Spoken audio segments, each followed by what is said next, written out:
Well, hello, my YouTube gals and pals. We are on lot 52, and the book of the days are a set of Harlequin Presents, and they are in lots of 10 for $2. And if you are interested, you email me or you send me a message through my Facebook Messenger under Binda's Bookstore and More or Tammy's Makeup Treats at gmail.com. And you put the number of the lot you're interested in purchasing, and I will put it on my Etsy, and then you just go check out. So this is the first book in this lot. We have Desperate Desire by Flora Kidd.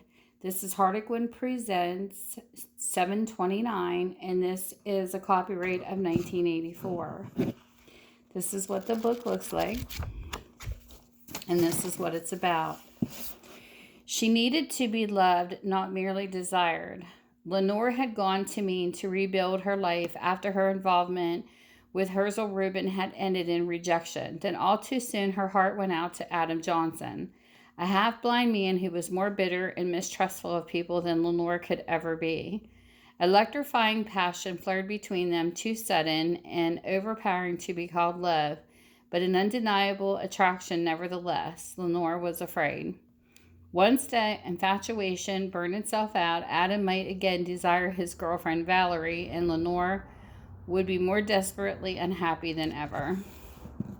So there is book number 1. Here is book number 2.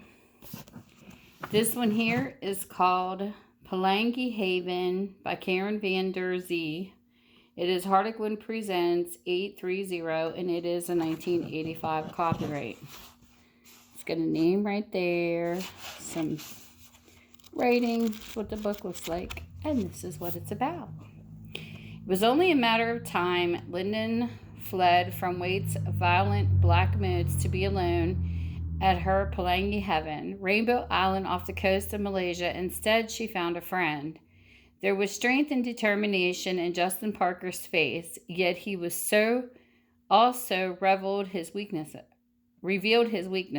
admitted them freely without making excuses. Lyndon liked that, but what she saw in his eyes disturbed her. Lyndon was not ready to cope with another man wanting her, another man who said he loved her, not after what had happened with Waite. It was too soon. So there's book number 2. I hope you guys are all having a great day. Mine's been busy.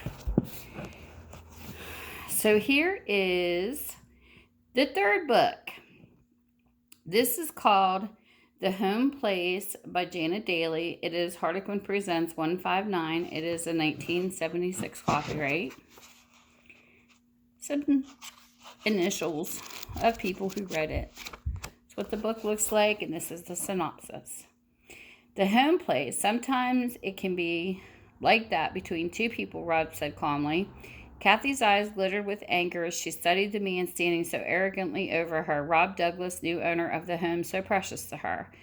After turning her world upside down and making all her firmly held beliefs vanish with one fiery kiss, he acted as if it was the most natural thing in the world. She mustn't let herself fall in love with him.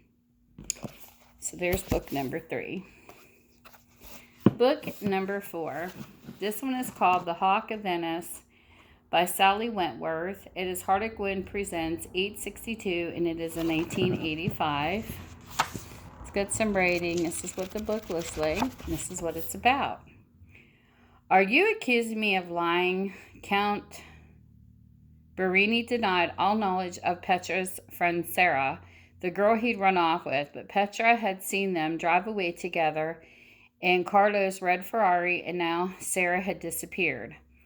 Petra's blood ran cold. Most people came to Venice to fall in love. Yet here she was, a mere au pair girl accusing respected Venetian count of kidnapping, seduction at the very least. Then gradually she was drawn in by Carlo's charm, wooed by his almost mesmerizing masculinity to the point where she almost forgot the circumstances that had brought them together. So there is book number 4. Book number 5. This is A Woman to Remember by Miranda Lee. It is Harlequin Presents 1861, and it is the copyright of 1996. This is what it looks like. This is what it's about. A night to never to be forgotten. Luke St. Clair had it all. Looks, international success, females at his feet. But was his lifestyle the recipe for lasting happiness? Luke wondered if he should marry a nice Australian girl and start a family. But would that ever happen? 18 months ago, Luke had met a girl of his dreams in Sydney, but she disappeared into thin air after their brief, passionate encounter. Then a stroke of luck led him to discover her name. Now what would Luke do? The woman he'd always remember was Mrs. Rachel Cleary. So there's that story. That one sounds steamy. So then we have book number 6. This is called Marriage Without Love by Penny Jordan. It is Harlequin Presents 484, and it is a 1981 copyright. It's the condition of the book and what it's about. They had shared a beautiful affair. When Bryony had learned the shattering truth, although she had been deeply in love with Kieran, a reporter. Some of these names. A reporter then, he had wanted her only for a newspaper scoop. It was painfully ironic to Bryony that his calculated love meeting should have resulted in such a beautiful baby boy. It was no less ironic that Kieran Blake should now be called Bryony's new boss at the Daily Globe. One look at little Nicky told them the truth and set on them on a collision course. Either Bryony married him or he took her son away. That sounds like a conflict. Then we have book number 7. This one is called Sweet Torment by Flora Kidd. It is a Harlequin Presents 261, and it is a 1978 copyright. It's got a little scratch right there, a little scruff. That's what the book looks like, and this is what it's about. Now, if you're here, I'm going to keep you here to live with me, Juan declared smoothly. Sorrel gazed at him in astonishment. He was not only immoral, he was crazy, she thought hysterically. Never before in her wildest dreams had she imagined herself being held under lock and key by a famous bullfighter. But Juan seemed determined to keep her on his ranch in Colombia. Oh, why had she ever thought she could straighten things out by coming to see him, and how would she ever escape? Then we have book number 8.